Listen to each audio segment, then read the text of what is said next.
You know, one of the things that I'd like to say up front is that I'm really here by accident.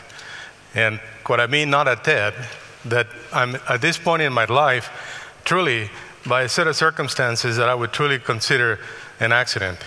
But what I'd like to talk to you about today is perhaps a way in which we could use technology to make those accidents happen often. Because I really think, when I look back at how I actually ended up in this accident, technology played a big role in that. So what I'd like to do today is tell you a little bit about myself, because I'd like to put in context what I'm going to tell you. And I think you will see why the two greatest passions in my life today are children and education.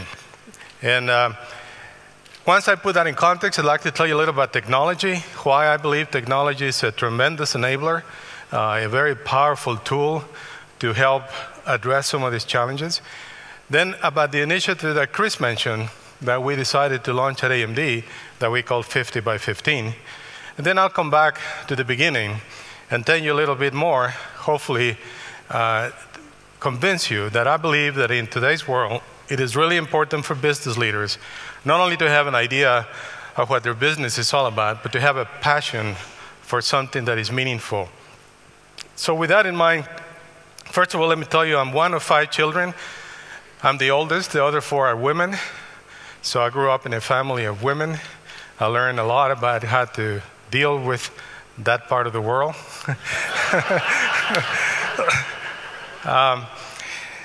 And as you can imagine, if you can picture this, I was born in a very small village in Mexico, in unfortunately very poor surroundings. And my parents did not have a college education, but I was fortunate to be able to have one. And so were my 4 sisters. That kind of tells you a little bit of an idea of the emphasis that my parents placed on education. My parents were fanatics about learning, and I'll come back to that in a little bit later. But one of the things that exposed me early to learning, and a tremendous curiosity that was instilled in me as a child, was through a technology which is in the screen. It's a Victrola. My father found that in a junkyard and was able to repair it and make it work.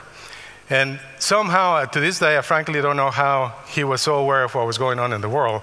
But by inviting me to sit down with him when I was only a few years old and playing records in this Victrola about Mozart, and he would tell me how Mozart was the most romantic of all the classic composers ever, and how Claro de Luna, which was one of his favorites, was a real exposure to me to classical music. He explained to me about Johann Strauss and how he created the waltzes that became so famous in the world, and would tell me a little bit about history too, when he played the 1812 overture by Tchaikovsky in this little Victrola. And he would tell me about Russia and all the things that were happening in Russia at those times, and why this music in some way represented a little bit of that history. And even as a child, he was able to instill in me a lot of curiosity. And perhaps to you, this product may not look like a high-tech, but if you can imagine the time when this occurred, which was in the mid-40s, this was really, in his view, a pretty piece of high-tech. Well, one of the things that, that is really critical to try to kind of distill from that experience is that in addition to that, people ask me, I say, well, how did your parents treat you when you were a child? And I always said that they were really tough on me. And not tough in the sense that most people think of, where your parents yell at you or hit you or whatever. They were tough in the sense that as I grew up, both my mother and father would always say to me, it's really important that you always remember 2 things. First of all, when you go to bed at night, you got to look back on the day and make sure that you felt the day was a day in which you contributed something, and that you did everything you could to do it the best way you could. And the second thing they said, and we trust you that no matter where you are or where you go, you will always do the right thing. Now, I don't know how many of you have ever done that with your kids, but if you do, please trust me, it's the most pressure you can put on a child to say, we trust you that you will always do the right thing. When I was out with my friends drinking beer, I always was very aware of those words and very careful.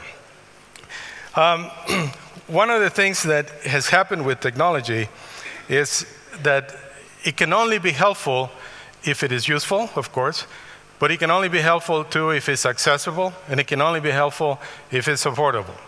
And in today's world, being useful, affordable, and accessible is not necessarily what happens in a lot of the technology that is done today. So one of our passions in our company, and now one of my personal passions, is to be able to really work hard at making the technology useful, accessible, and affordable. And to me, that is very, very critical. Now, technology has changed a lot since the Victrola days. You know, we now have, of course, incredibly powerful computers. A tremendous thing that people refer to as a killer app is called the internet. Although, frankly speaking, we don't believe the internet is a killer app. What we believe is that the internet, frankly, is a connection of people and ideas. The internet happens to be just the medium in which those people and ideas get connected. And the power of connecting people and ideas can be pretty awesome. And so we believe that through all the changes that have occurred, that we're faced today with a tremendous opportunity if we can connect people and ideas more intensely.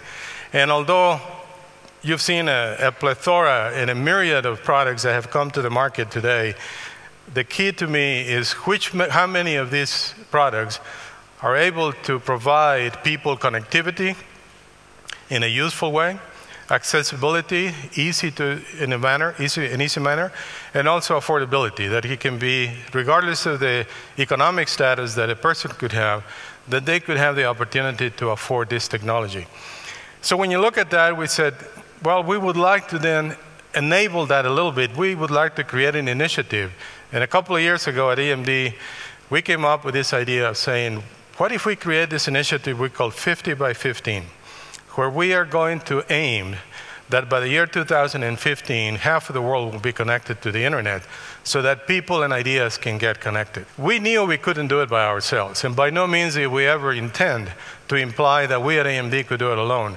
We always felt that this was something that could be done through partnerships with governments, industry, educational institutions, a myriad of other companies, and frankly, even competitors. So it is really a rather lofty initiative, if you want to think that way, but we felt that we had to put a real stake up in the years ahead that was bold enough and courageous enough that would force us all to think of ways to do things differently. And I'll come back to that in a minute, because I think the results so far have been remarkable, and can only anticipate and get real excited about what I think is going to happen in the next 8 years while we get to the 20 by 15 initiative. Where are we today? That's year by year. This comes from our friends at gapminder.com. Those of you who have ever looked at that website, you should look at it. It's really impressive. And you can see how the internet penetration has changed over the years. And so when we give ourselves a scorecard to say, well, where are we relative to our goal towards 2015, the thing that comes apparent is three pieces. One is the Western world, defined mostly by Western Europe and the United States, has made an awful lot of progress. The connectivity in these parts of the world are really, truly phenomenal, and it continues to increase. As a matter of fact, we think reaching 100% is very doable, even before the 2015 timeframe. In other parts of emerging countries, such as India and China, the progress has been good, has been solid, has been good. But in places that are not as developed, places like Africa, Latin America, and other places in the world, the progress has been rather slow. As a matter of fact, I was just recently visiting South Africa and had the opportunity to have a discussion with President Mbeki. And one of the things that we talked about is what is it that's keeping this connectivity goal from moving ahead faster? And one of the reasons is in South Africa, it costs $100 a month to have a broadband connectivity. It is impossible, even in the United States, for that cost to be able to enable the connectivity that we're all trying to reach. So we talked about ways in which perhaps one could partner to be able to bring the cost of this technology down. So when you look at this chart, you look at the very last, it's a logarithmic chart on the horizontal scale, you look at the very end, we got quite a long ways to go to get to the 2015 goal of 50%. But we're excited in our company, we're motivated, we really think it's a phenomenal driver of things to force us to do things differently, and we look forward to being able to actually working with so many partners around the world to be able to reach that goal. Now, one of the things that I'd like to explain by 50 by 15, which I believe is really critical, is that it is not a charity. It is actually a business venture. Let's take a small segment of this unconnected world and call it the education market.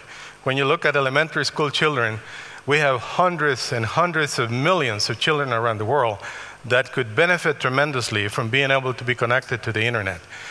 Therefore, when we see that, we see an opportunity to have a business that addresses the need of that segment.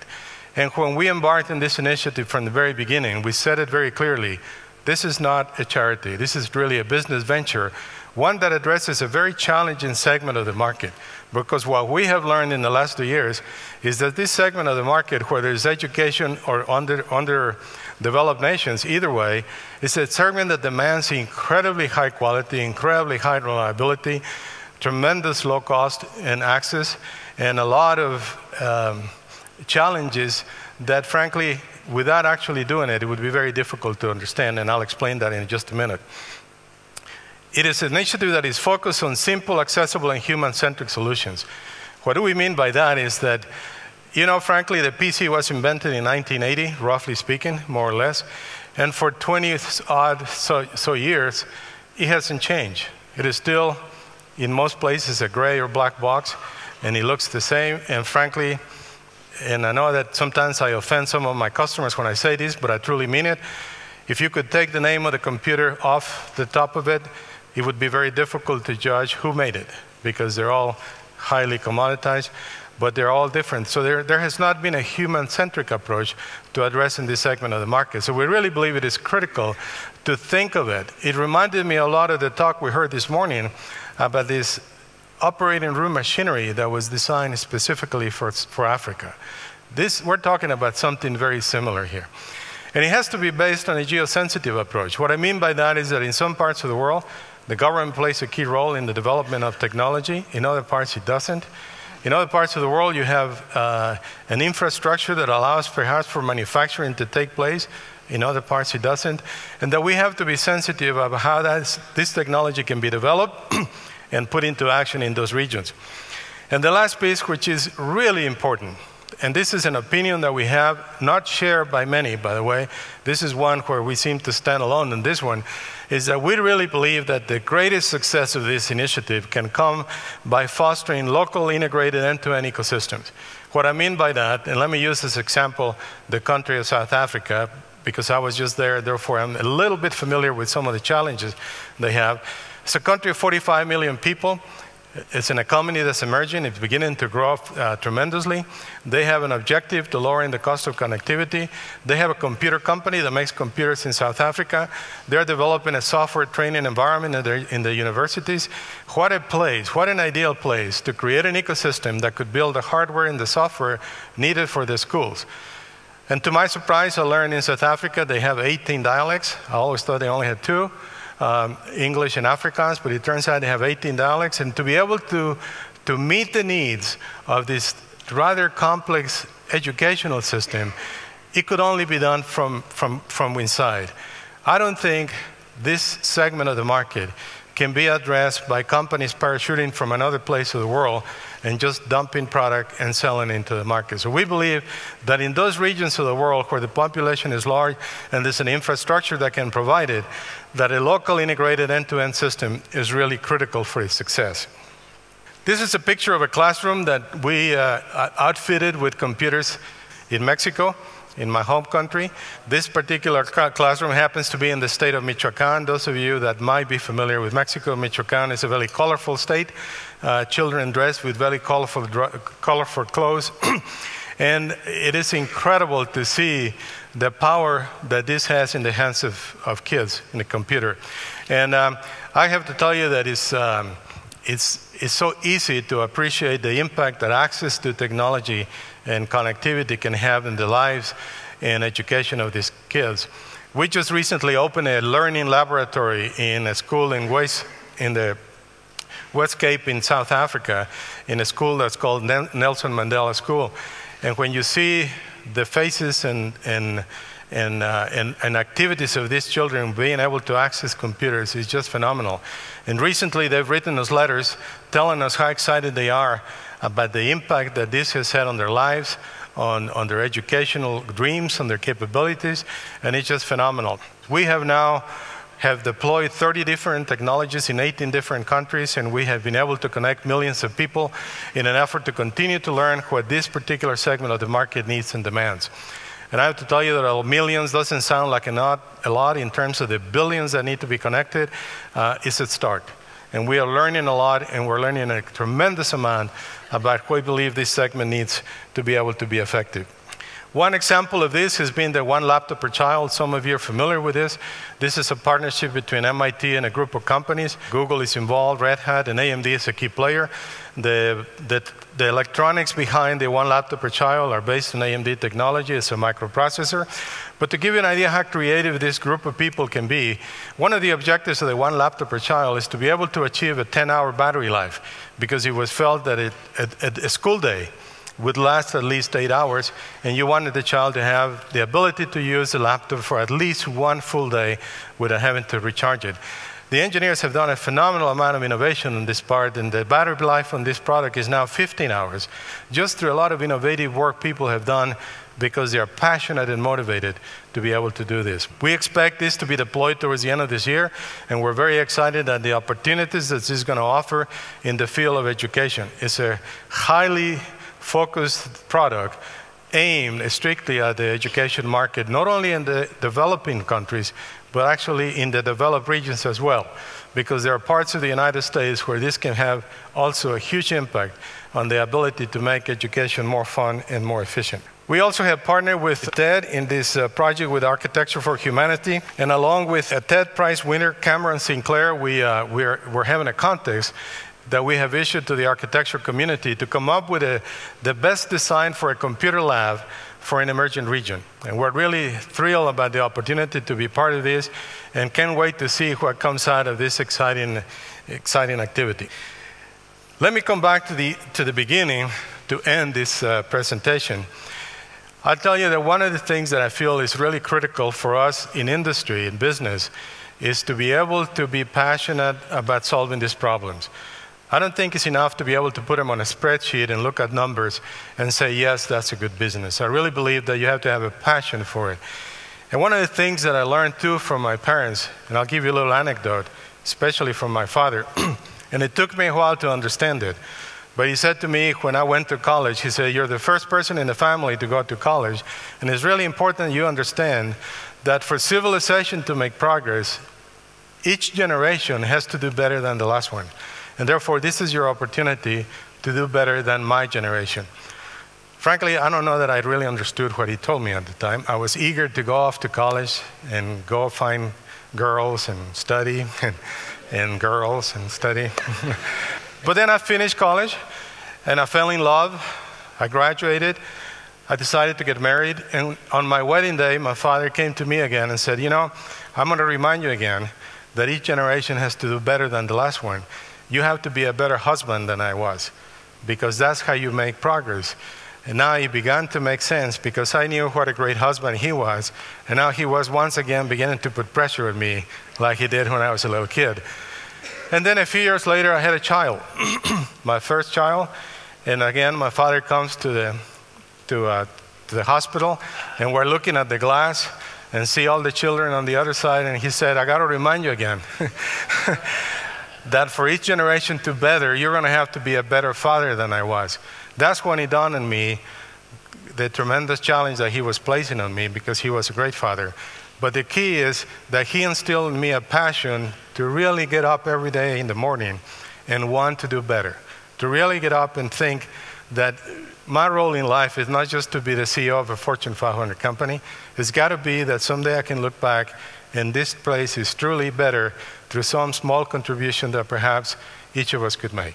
Thank you very much.